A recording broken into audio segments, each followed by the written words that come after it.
Assalamualaikum warahmatullahi wabarakatuh. Selamat jumpa pertama kali dengan pelajaran sejarah. Dan hari ini kita akan mempelajari tentang apa itu sejarah, apa itu diskronik, sinkronik maupun kronologis. Tapi sebelum dimulai, Ibu perkenalkan dulu, karena kita pertama berjumpa dengan kalian. Nama Ibu Okveria Ekarini, cukup dipanggil Ibu Rini ya. Ibu Rini, jangan Ibu Sejarah, tapi Ibu Rini ya. Kalian sehat semua? Semoga semuanya dalam keadaan sehat, selalu memakai protokol kesehatan, jaga jarak, pakai masker, dan cuci tangan sebelum melakukan apapun. Oke, semuanya sehat dan semuanya bisa menyimak pelajaran sejarah hari ini. Kita mulai ya. Oke, kita mulai dari apa itu yang dimaksud dengan sejarah ya. Jadi kita sebelum mempelajari yang lain, kita harus tahu dulu apa itu sejarah ya. Sejarah itu berasal dari bahasa Arab, kata dari bahasa Arab yaitu sajaratun, artinya pohon. Pohon yang berarti juga keturunan ya. Itu dari kata bahasa Arab. Dan apa pengertian dari bahasa yang disebut sejarah? Oke ya. Pengertian sejarah ya adalah suatu ilmu pengetahuan ya yang mempelajari segala peristiwa atau kejadian yang terjadi pada masa lampau dalam kehidupan manusia ya. Jadi mempelajari tentang masa lampau dalam kehidupan manusia ya. Oke. Nah, sebelum kita tingkatkan ke yang lain, kita harus tahu dulu juga sumber sejarah itu apa ya. Sumber sejarah adalah bisa dari lisan, bisa dari tulisan, ataupun dari sumber benda atau artefak. Bisa dikatakan dengan artefak. Oke, sumber benda ya. Oke. Dan selanjutnya kalian bisa mengetahui apa itu sumber lisan atau apa itu sumber tulisan atau artefak. Kalian nanti lihat ada videonya, bisa kalian lihat ya. Itu sumber sejarah ya. Oke. Dan ruang lingkupnya itu sejarah itu unik ya, yang berbeda dengan yang lain, penting dan abadi. Sejarah bisa juga sebagai kisah, juga bisa dikatakan ilmu ataupun seni gitu ya sejarah. Oke, kita lanjut.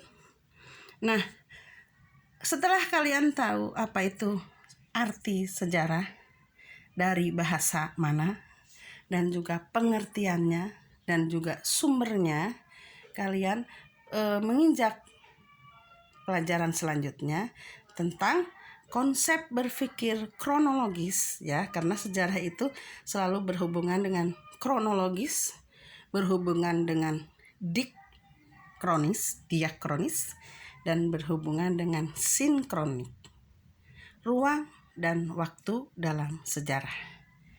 Oke ya, kita mulai. Tidak ngantuk kalian kan? Ini masih pagi. Kita mulai selanjutnya. Konsep berpikir kronologis ya. Kalian lihat nanti ya, apa itu kronologis ya. Kronologis itu berasal dari bahasa atau dari kata kronos. Artinya kronos dan logos ya, yang berarti ilmu yang mempelajari tentang waktu. Itu kronologis ya. Jadi ilmu yang mempelajari tentang waktu. Jadi peristiwa-peristiwa yang telah diklasifikasikan lalu disusun secara runut atau berurutan berdasarkan waktu kejadian berlangsung. Itu kronologis. Oke, kita lanjut.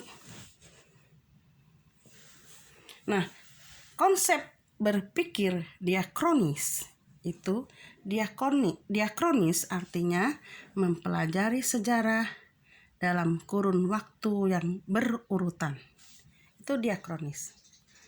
Diakronis bersifat memanjang dalam waktu, tetapi terbatas dalam ruang. Sedangkan sejarah itu mementingkan proses, dan sejarah akan membicarakan satu peristiwa tertentu dengan tempat tertentu dalam waktu A sampai waktu B gitu ya. Oke. Nanti kalian bisa lihat ini contoh konsep kronologis dan diakronis.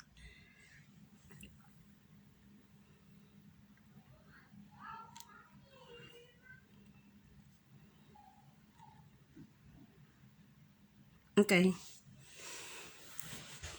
Kita lanjut.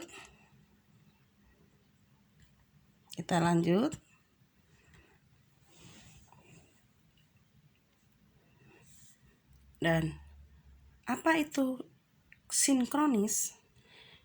Kebalikan daripada diakronis. Kalau sinkronis itu memanjang dalam ruang tapi menyempit dalam waktu ya. Nanti bisa kalian lihat contohnya.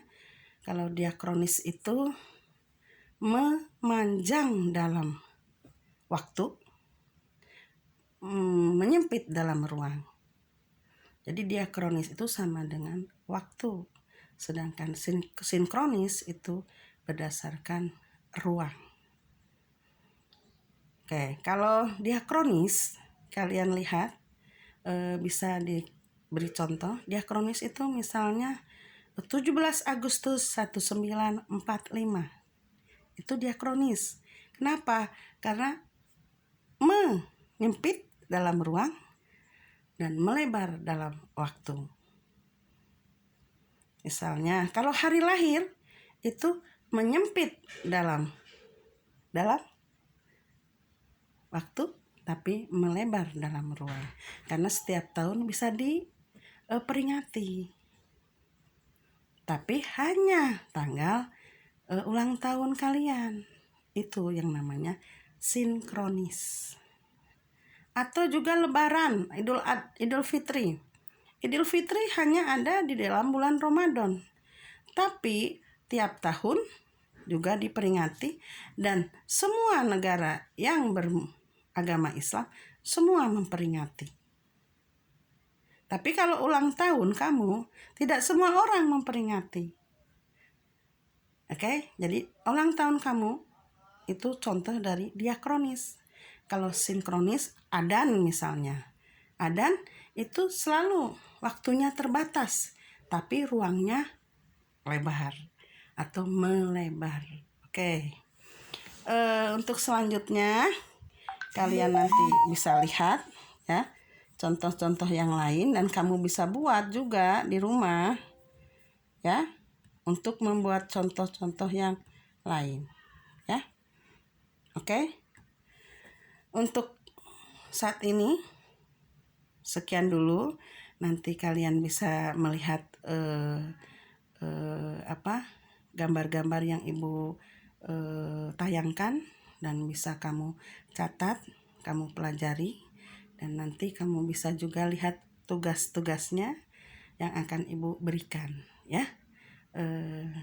Semoga kalian bisa menyimak, bisa memahami dan bisa belajar dengan baik walaupun dalam situasi pandemi ini. Salam sehat, semoga selalu bahagia dan selalu siap dalam keadaan apapun. Oke? Assalamualaikum warahmatullahi wabarakatuh.